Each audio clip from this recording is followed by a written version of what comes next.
Bom dia a todos.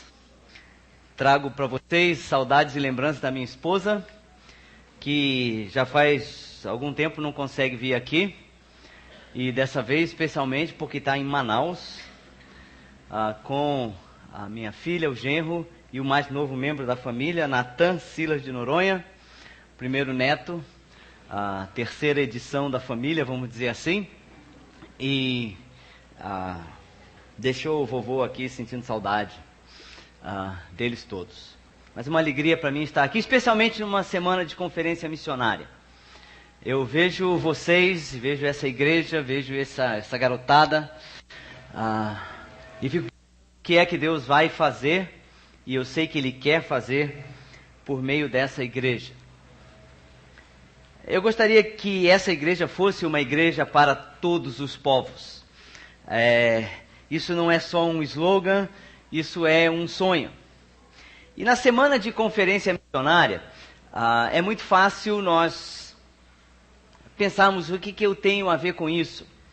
E o que eu deveria fazer se eu quero a ver com isso. Eu olho para o seu folder, realmente esse é um folder, tem que fazer várias dobras para ver todo mundo aqui. Mas é difícil achar uma pessoa aqui que não teve alguma coisa a ver com a palavra da vida. Mesmo o Oswaldo está velhinho, hein? Puxa vida. Oswaldo e eu somos colegas de acampamento Palavra da Vida.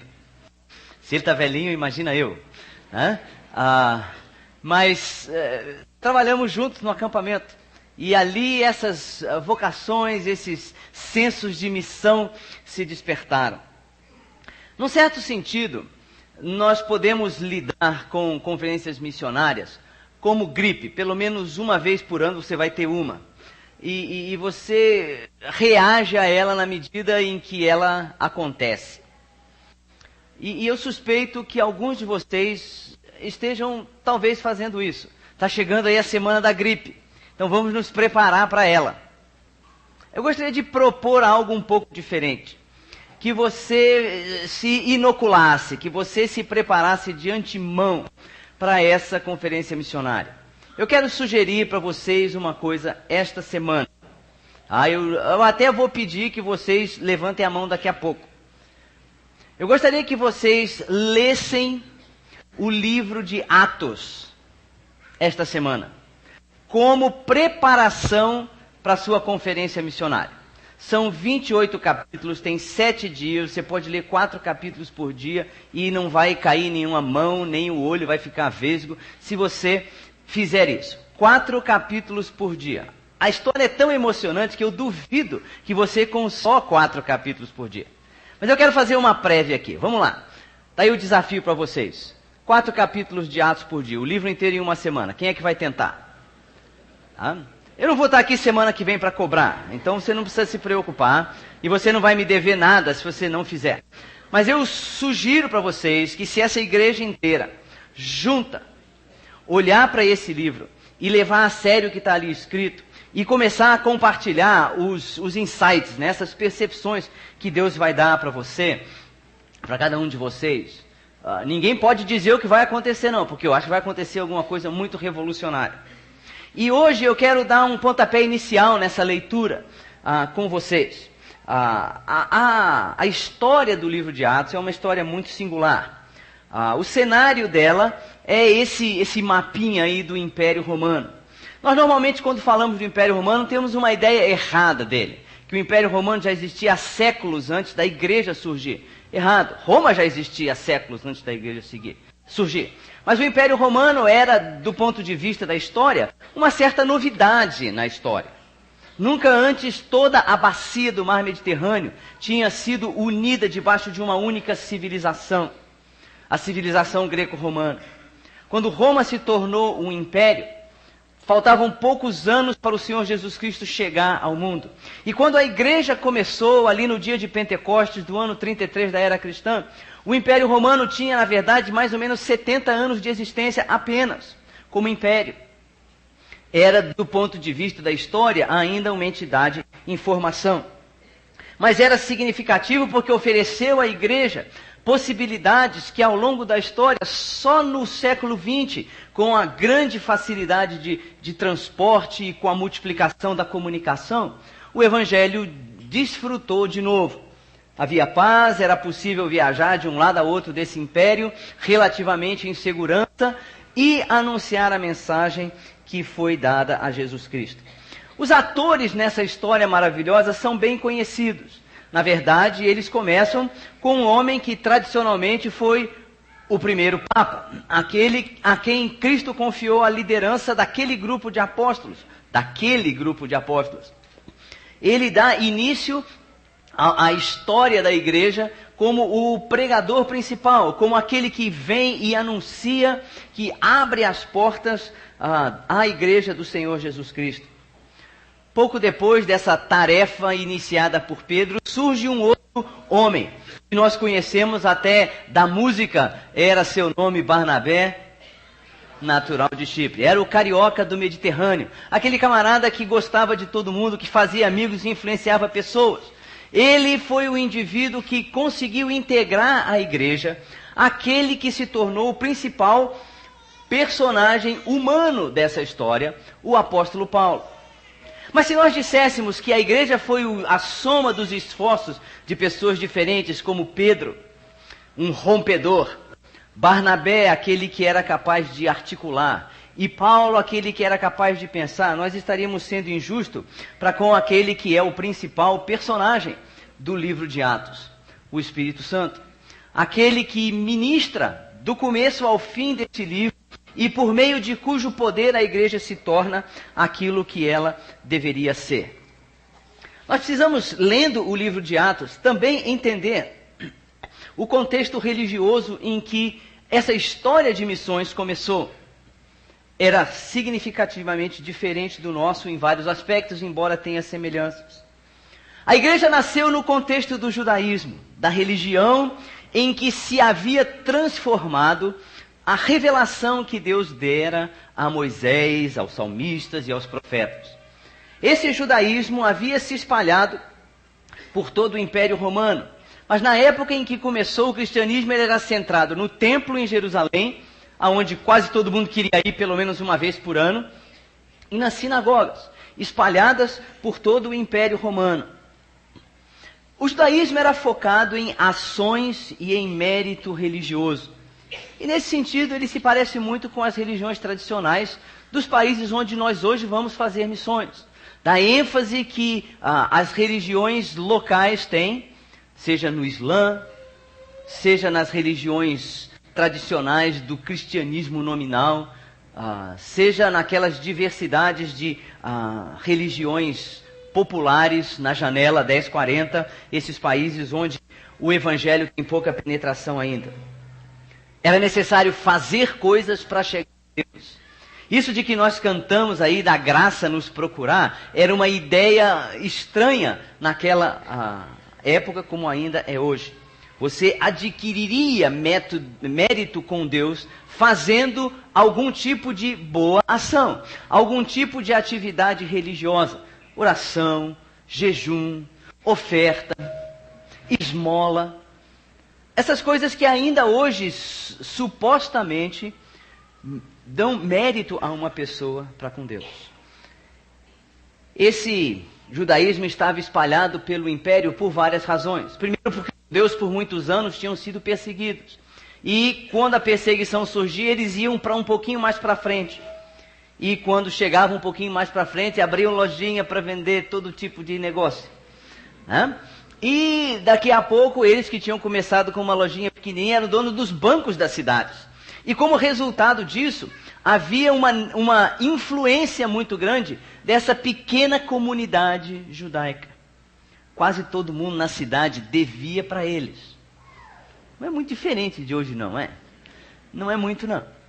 Mas havia essa presença espalhada pelo Império Romano.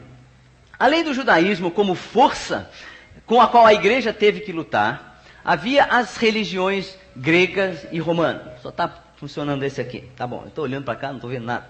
As religiões grega e romana. Essas religiões estavam em franca decadência.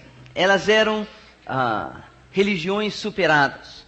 Aqueles deuses gregos tão cheios de problemas, cujas vidas eram marcadas pelos mesmos problemas que nós enfrentamos: inveja, ciúme, mentira, ódio, morte. Esses deuses haviam sido deixados de lado à medida que o tempo passou. Os seus nomes ainda eram lembrados, havia templos em homenagem a eles, mas as pessoas no dia a dia tinham só uma leve superstição a respeito desses deuses.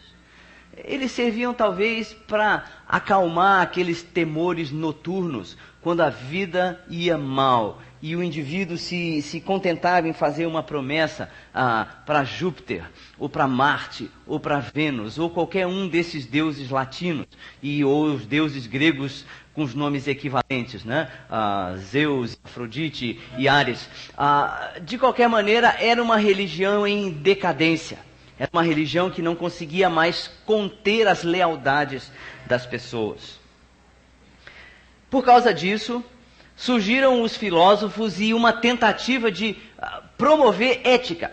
Faça a coisa certa, faça aquilo que se deve, ainda que você não tenha que prestar contas a ninguém.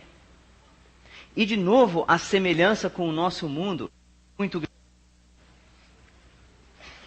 Vamos lá, vocês estão me ouvindo ainda? Eu parei de me ouvir, então a coisa ficou séria. A semelhança é muito grande. Volta e meia nós somos animados e exortados na televisão, na mídia, de todas as formas, a fazer a coisa certa. Mas falta um referencial maior. Eu faço a coisa certa porque me convém, ou porque convém à minha família, ou porque eu vou deixar um legado melhor para os meus filhos ou netos. Mas eu não tenho uma responsabilidade vertical de dever. Por quê? Porque Deus não está por aí, não está interessado na minha vida. Essa é a visão da nossa sociedade hoje, que é muito parecida com aquela do livro de Atos.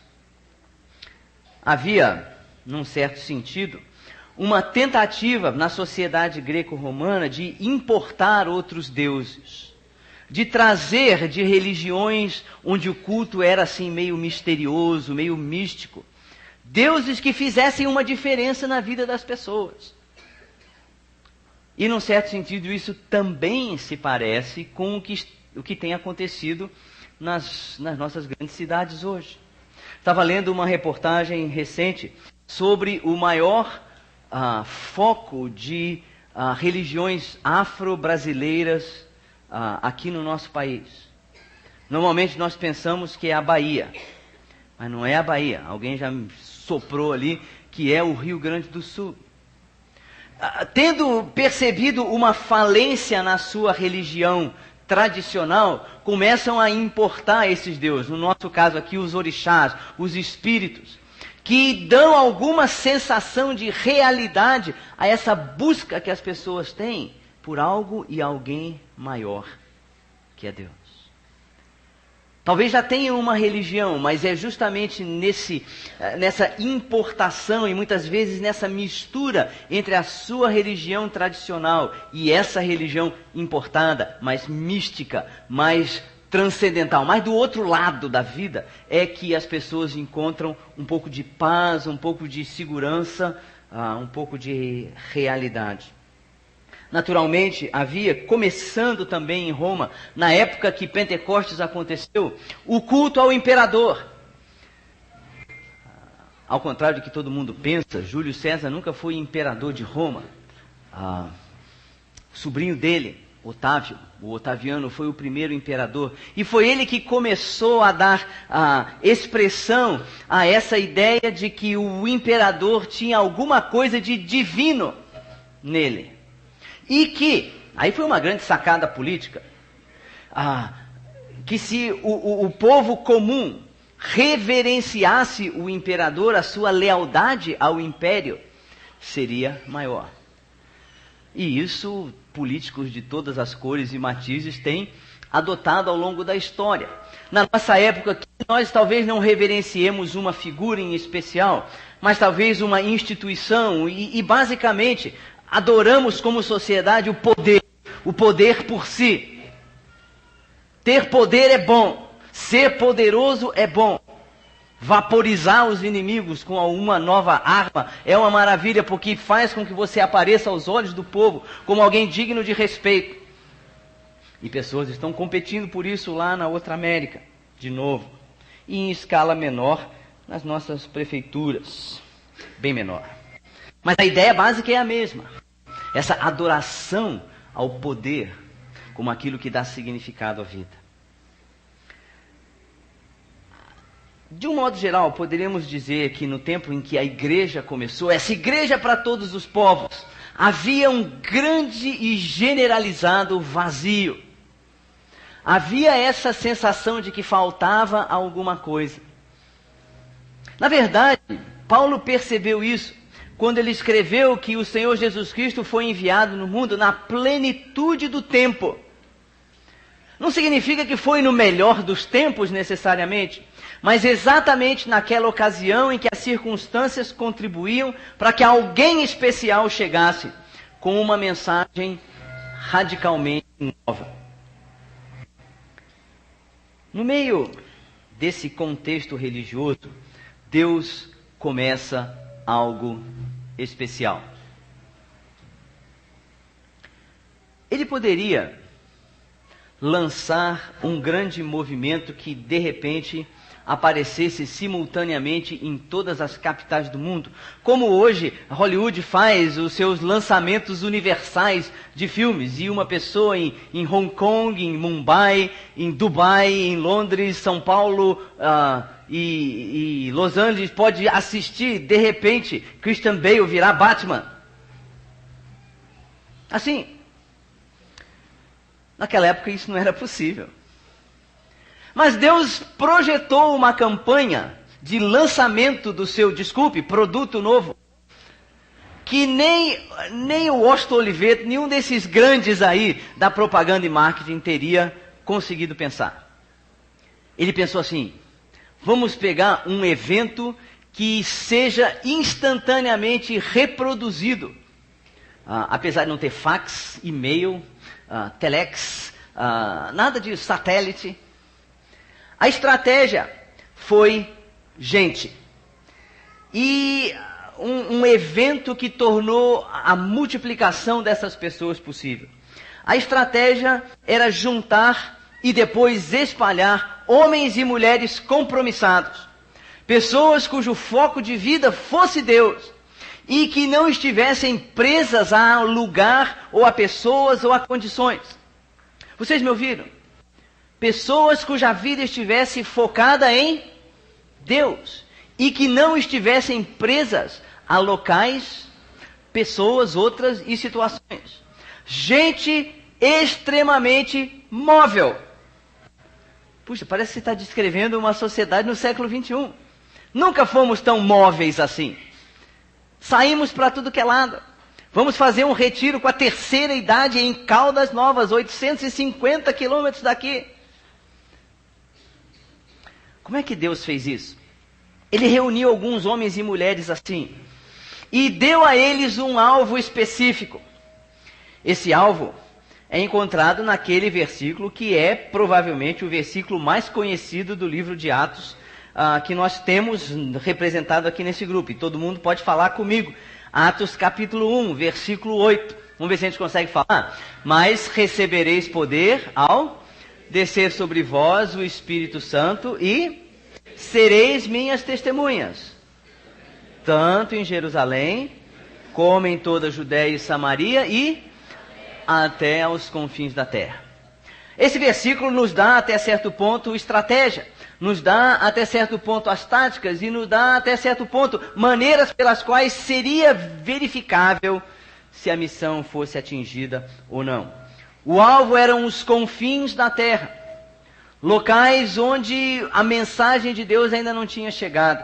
E aqueles homens e mulheres compromissados com Deus foram desafiados a chegar aos confins da terra, a todas as nações. Agora, meus amigos, há aí uma grande mudança de paradigma. Há aí uma radical modificação da maneira de pensar. Aquela galera judia ou judaica com quem essa mensagem se iniciou era muito focada em si. Os missiólogos e missionários diriam que eles eram etnocêntricos. Jesus Cristo estava dizendo para eles: olha, alguma coisa nova. Vocês agora vão virar esse etnocentrismo de vocês ao avesso. Vocês vão preocupar-se com outras etnias. Ao invés de fazê-los se tornarem judeus, vocês vão até eles. E lá onde eles estão, com a cultura que eles têm, com a língua que eles falam, cheguem a eles com a mensagem do Evangelho. Uma grande mudança. Todas as nações, toda a criação deveria ter acesso a essa nova mensagem.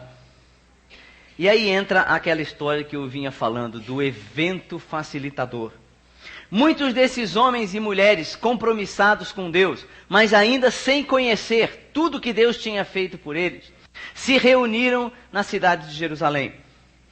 Da Páscoa, da época em que Jesus morreu e ressuscitou, até esse evento que o capítulo 2 do livro de Atos narra para nós, passaram-se 50 dias. Por isso o dia é chamado de Pentecostes. 50 dias.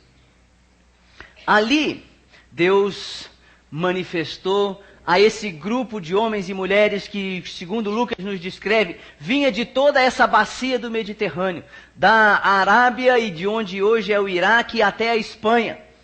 Pessoas que criam em Deus e que agora puderam ouvir a respeito de Jesus Cristo e de como ele era a revelação máxima de Deus ao homem.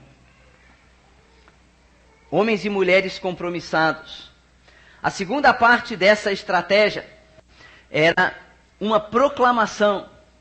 E você vai ver isso ao longo do livro de Atos, quando ler, que no livro de Atos, Cristo é absolutamente central. Ele é sempre o divisor de águas. Ele é sempre aquilo que as pessoas são chamadas a fazer uma decisão a respeito de Jesus Cristo.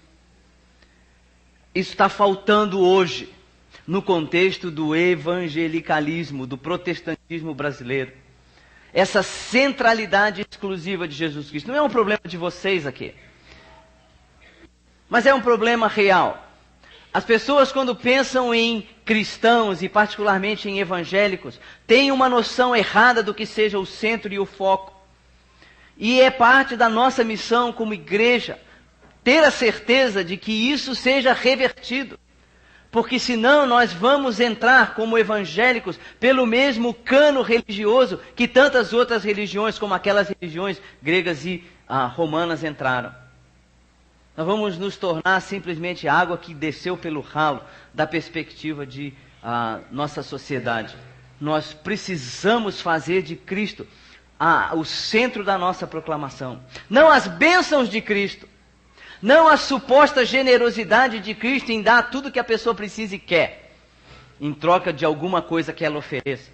Mas Cristo como Deus vindo ao mundo, morto pelos pecadores na cruz, oferecendo-se em amor, como nós cantamos aqui, morto pelos nossos pecados, ressurreto ao terceiro dia, como nós vamos celebrar daqui a pouco a mesa do Senhor. A morte de Jesus Cristo foi continuamente anunciada. Primeiramente para aqueles que foram diretamente responsáveis por ela. E depois aqueles que seriam os beneficiários dela entre os gentios. A sua ressurreição foi anunciada como o evento máximo da história. Os romanos estavam acostumados a crucificar pessoas. Alguns anos antes de Cristo, e aqui a gente vai saber quem tem idade para ter visto o filme Spartacus.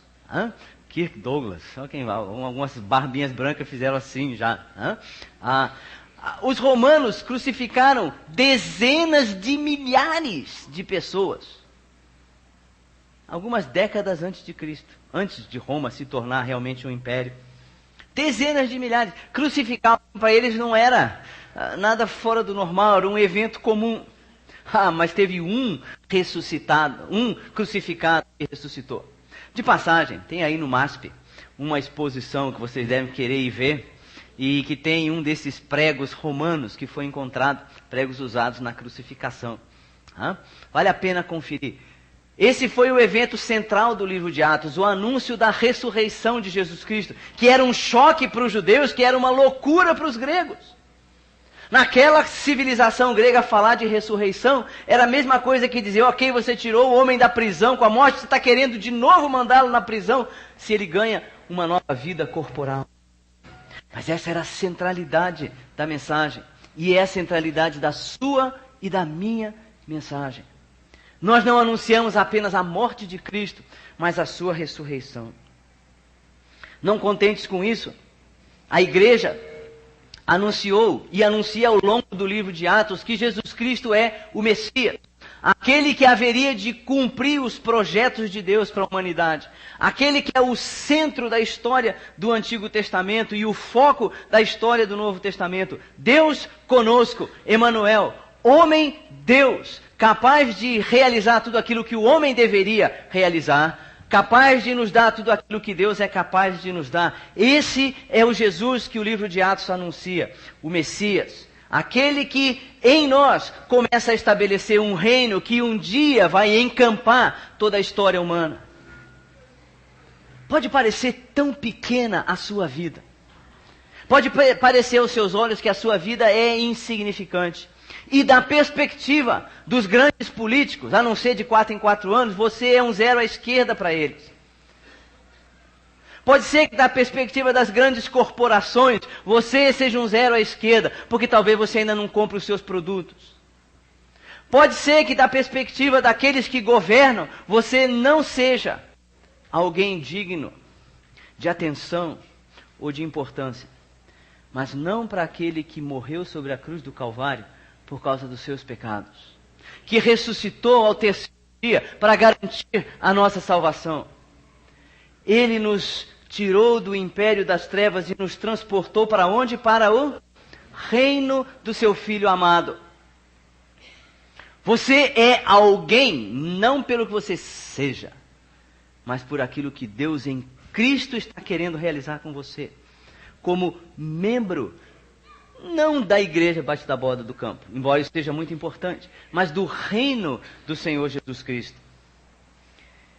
Esse reino foi anunciado, e eu não vou poder demonstrar isso para você lendo tudo, mas aos poucos essa mensagem do reino começou a ser divulgada e começou a ser irradiada a partir de vários centros nesse Império Romano. Primeiro a partir da cidade de Jerusalém, onde tudo começou. Alguns anos depois, mas não muitos, da cidade de Antioquia. Talvez questão de 2 anos apenas, a mensagem já havia saído de lá de Jerusalém, onde havia sido pregada primeiro, para essa grande cidade cosmopolita, cheia de gente de tudo que é raça e língua. E ali, pela primeira vez, pessoas como você e eu, pessoas que não eram judias, foram identificadas com Jesus Cristo. E pela primeira vez fomos chamados de cristianoi, pequenos cristos. Essa era a identidade desse povo, tão grande, tão especial com Jesus Cristo, que eles foram chamados de cristinhos. No seu delicioso livro, Cartas do Inferno, C.S. Lewis diz que o plano de Deus é encher o universo com pequenas réplicas de Jesus Cristo. Pessoas que são como ele, não porque ele as tenha absorvido e anulado, mas porque elas, na sua escalazinha miniaturizada de vida, refletem e reproduzem as qualidades de caráter e de vida que o próprio Jesus Cristo teve. Antioquia, essa mensagem foi caminhando para o oeste, na cidade de Éfeso, grande centro religioso e comercial.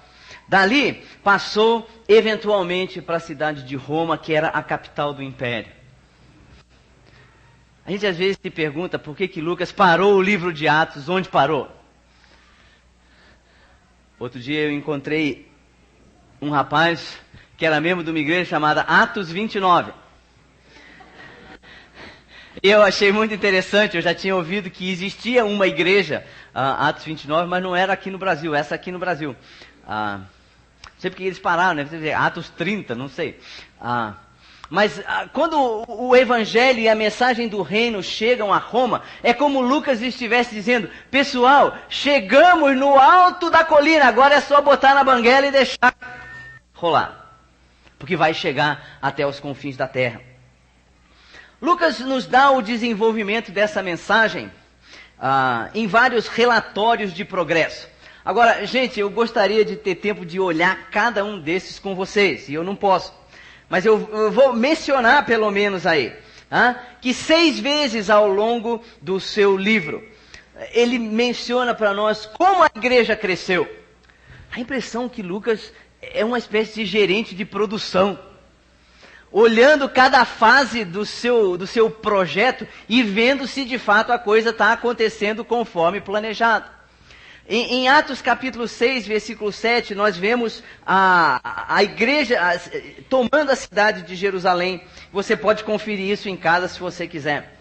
Em 9:31, Judéia e Samaria são tomados pela mensagem do Evangelho, à medida que pessoas simples como Filipe chegam e anunciam o Evangelho para gente que nem judia era.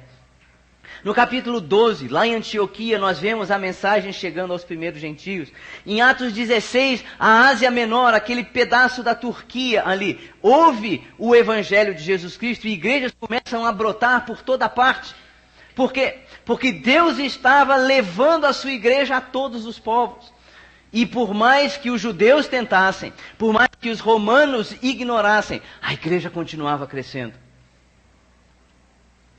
No capítulo 19, quando Paulo está na cidade de Éfeso, nós descobrimos que a igreja se multiplicou ali e a uma certa altura Lucas diz que toda a província da Ásia, aquela parte oeste da Turquia, toda ela ouviu o Evangelho de Jesus Cristo. Enquanto Paulo tinha ficado naquele lugar por apenas 2 anos e alguma coisa. O resultado de uma vida compromissada e de outras vidas que ele havia tocado foi o crescimento do Evangelho. Até que finalmente, no finalzinho do livro, nós descobrimos que a mensagem do Evangelho chega a Roma. Não apenas do ponto de vista de chegar, porque já havia cristãos em Roma, mas porque aquele que é o agente maior de Deus nesse livro, o apóstolo Paulo, chega ali e prega. E o que é que ele prega quando chega em Roma? Atos capítulo 28, versículos 30 e 31. Se você clicar aí nesse númerozinho 21, essa passagem eu quero que nós todos leiamos juntos. Clica ali no 21, nós vamos ler todo mundo junto. Atos capítulo 28, versículo 30 e 31. Isso, mais uma vez. Oh, as maravilhas da tecnologia. Vamos ler todo mundo junto aí, enquanto as palavras vão chegando. Olha lá, todo mundo comigo? Por 2 anos permaneceu Paulo em sua casa que alugara, onde recebia todos os que o procuravam, pregando o reino de Deus, e com intrepidez, sem impedimento algum, ensinava as coisas referentes ao Senhor Jesus Cristo. Pessoal, esse versículo é absurdo do ponto de vista do que aconteceu em apenas 25 anos. Em 25 anos, o cristianismo deixou de ser um pedacinho do judaísmo, um pedacinho etnocêntrico fechado dentro das paredes do judaísmo, para se tornar uma religião global que chegou à nação, à cidade principal do Império Romano. E ali, vejam bem, foi pregada sem impedimento algum. Há aí uma grande ironia que você e eu não devemos perder. O pregador estava preso, mas a mensagem saía sem impedimento algum. O cidadão não podia sair de dentro de casa, mas a mensagem se irradiava dali. É ou não é irônico? E essa verdade se multiplica dezenas, centenas de vezes ao longo da história. Você vai descobrir mártires cristãos apodrecendo em prisões romanas, em prisões muçulmanas, em prisões de todo o tipo e de toda parte, comunistas. E quanto mais o mensageiro é preso, mais livre a palavra se torna. Pregando o reino. Falando sobre Jesus Cristo, sem impedimento algum. Esse reino foi a preocupação dos discípulos e dos pregadores do Evangelho ao longo de todo o livro de Atos. Nós normalmente focamos, talvez fechemos um pouquinho demais o nosso foco e dizemos que nós pregamos a salvação. Sim, nós pregamos a salvação, mas o fim da salvação é essa autoridade de Cristo na vida das pessoas. É esse controle que Deus tem daqueles que pertencem a Ele. Não importa se tem 7, se tem 77.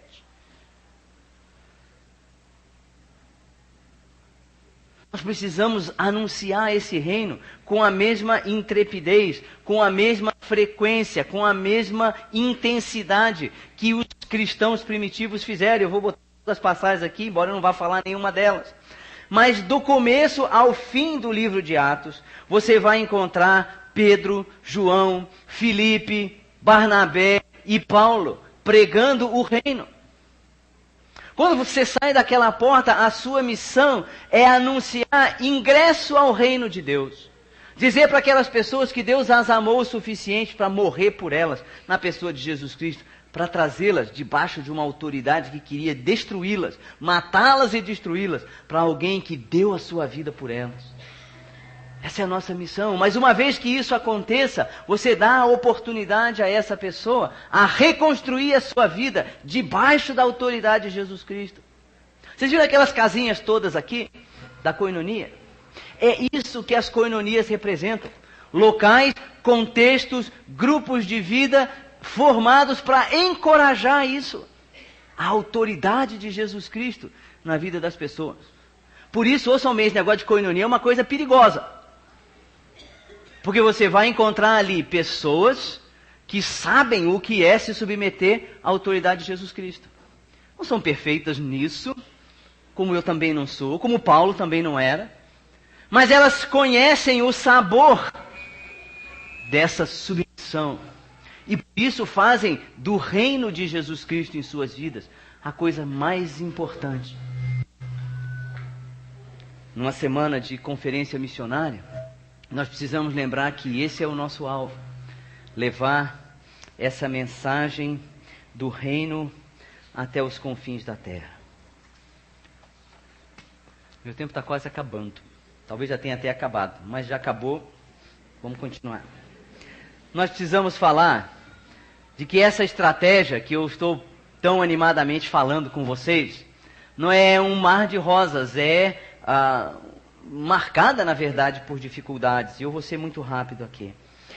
Os cristãos enfrentaram oposição externa. Ela era primariamente religiosa por parte dos judeus. Por toda parte eles foram perseguidos e foram expulsos das cidades, e os judeus faziam valer o seu poder, a sua alavancagem econômica, para enxotar os cristãos sempre que podiam. Há uma oposição religiosa ainda hoje. No mundo nós somos perseguidos e mortos por pessoas de todas as matizes religiosas ou ateias. Pelo humanismo secular, pelo islamismo, nós somos perseguidos. Pelas religiões tradicionais dos países, por formas intolerantes de cristianismo presentes nessas nações. Secundariamente, havia uma perseguição social por parte dos judeus. E assim aconteceu na cidade de Filipos, no capítulo 16. Assim aconteceu na cidade de Éfeso, no capítulo 19 do livro de Atos. Onde a mensagem do reino é proclamada, a oposição do outro reino, o reino das trevas, vai se levantar. Eventualmente, essa perseguição se tornou também política. Era conveniente manter felizes os judeus, a quem o Império Romano devia milhões e milhões de denários. Eram os bancos judeus que financiavam a guerra dos romanos. Já ouviram isso em algum lugar? Parece um mundo que você conhece. Então nós precisamos, ao ler o livro de Atos, estabelecer esses paralelos. Isso aconteceu em Corinto, isso aconteceu também em Cesareia, onde, para ganhar o favor dos judeus, Paulo foi mantido sem culpa formada por 2 anos e qualquer coisa em prisão romana. Os 3 rapazes aí lá de Guarulhos, né? Que agora tiveram que ser declarados inocentes, nos até prova em contrário. Houve também dificuldades internas. Se todos os nossos problemas fossem de fora para dentro, seria fácil a vida. Mas houve também dificuldades internas. A igreja não se ajustou muito bem a essa questão de várias etnias dentro delas. Judeus palestinos, judeus gregos, começou aí o primeiro problema. Depois judeus e gentios. Um não comia com o outro, não comia a comida do outro. Um tinha certos hábitos que o outro julgava infantis, e o outro tinha certos hábitos que um julgava pecaminosos. E a igreja precisou aprender a conviver com essas diferenças, para de fato cumprir a sua missão. Houve questões teológicas. Será que é necessário fazer todo mundo virar judeu pela circuncisão? Será que é possível manter comunhão com pessoas que tenham pensamentos a respeito de comida, bebida, roupa, tipo de música, diferentes dos nossos? Paulo estava no centro de todas essas controvérsias. E a resposta foi: nós somos livres em Jesus Cristo, mas ao mesmo tempo temos que exercer nossa liberdade por meio do amor, como a Flavinha cantou aqui. Toda a minha liberdade de nada vale se ela não for motivada por um desejo de abençoar o meu próximo. Lição que ainda hoje nós precisamos praticar. Mas no meio dessas dificuldades veio o triunfo. Esse triunfo aconteceu por meio do estabelecimento de igrejas. Essas igrejas varreram o mar Mediterrâneo. Desculpe passar tão depressa assim, mas você vai descobrir que a igreja chegou por toda parte. Ao ponto de que quando Paulo escreve para os Colossenses, ele fala: esse evangelho está crescendo por toda parte e atingiu toda a criação debaixo do céu. Um santo exagero. Mas Paulo estava olhando como que o futuro e dizendo: assim como essa mensagem venceu contra a maré do judaísmo, contra a maré do Império Romano, ela poderá vencer contra a maré da Umbanda, contra a maré do interesse financeiro, da ganância do brasileiro médio no século XXI. O triunfo do Evangelho veio por meio de uma confrontação cultural. Estou procurando o Cassiano aqui na audiência, não só vi a Lu, não vi o Cassiano. Essa é a área que ele gosta tanto de mexer. O Evangelho confrontou o judaísmo, confrontou a filosofia grega, o estoicismo, o epicurismo, os que viviam para cumprir o dever, os que viviam para curtir o prazer. O cristianismo confrontou cada uma dessas teorias e filosofias e venceu, apresentando a graça de Deus. Mas de novo, esse triunfo vem por um preço. Se você pegar essa lista de homens e mulheres aqui, são heróis da fé do século XXI. Se você pegar essas pessoas aqui, cada uma delas com certeza vai poder relatar para você momentos de agonia e de angústia. Momentos em que a própria vida pareceu ameaçada, e de fato estava. Porque Deus acelera o progresso da igreja por meio do sofrimento. Preste atenção nisso quando você lê o livro de Atos essa semana.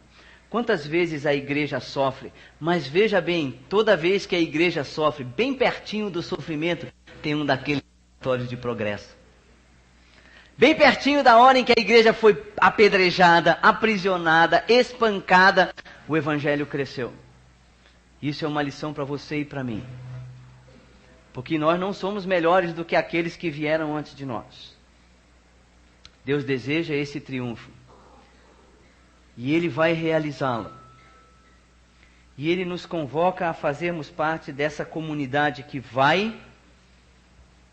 que se deixa transformar enquanto vai, e que não foge ao sofrimento quando ele chega, por amor àquele que nos tirou das trevas para a sua maravilhosa luz, que nos tirou da autoridade de Satanás para a autoridade de Jesus Cristo, o seu Filho amado. Quando você lê o livro de Atos, pensa nessa frase que está aí na sua tela, porque essa é a mensagem que nós somos chamados a proclamar. Essa mensagem soberana do reino. O fato de que Deus nos fez parte desse reino e que é agora que nós sejamos agentes desse reino, atraindo pessoas. Lá na Vila São Pedro, aqui em São Bernardo, onde você trabalhar em São Paulo ou estudar, por aqui mesmo. Essa mensagem soberana foi a mesma mensagem que Jesus Cristo pregou, uma mensagem de arrependimento e fé. É a mesma mensagem que os apóstolos pregaram, de confiança em Jesus Cristo como o único nome debaixo do céu pelo qual nós podemos ser salvos. Essa missão chegou a Roma. A nossa missão hoje, interessantemente, talvez seria voltar a Roma. Pergunte a Deus, peça ao Espírito Santo que fale com você, Senhor, o que é que eu preciso fazer para que essa mensagem soberana continue chegando onde ela precisa chegar, até os confins da terra. Baixe a sua cabeça, vamos orar. Senhor nosso Deus, que grande desafio está diante de nós ao olharmos esse livro que traça o teu projeto para a igreja. Que tenhamos a coragem de seguir nos passos daqueles que levaram, no meio de sofrimento e perseguição, o Evangelho até Roma. E que desta igreja aqui, homens e mulheres, rapazes e moças, se dediquem a levar a mensagem soberana do reino de amor de Jesus Cristo àqueles que ainda não a conhecem. Pedimos em nome de Jesus.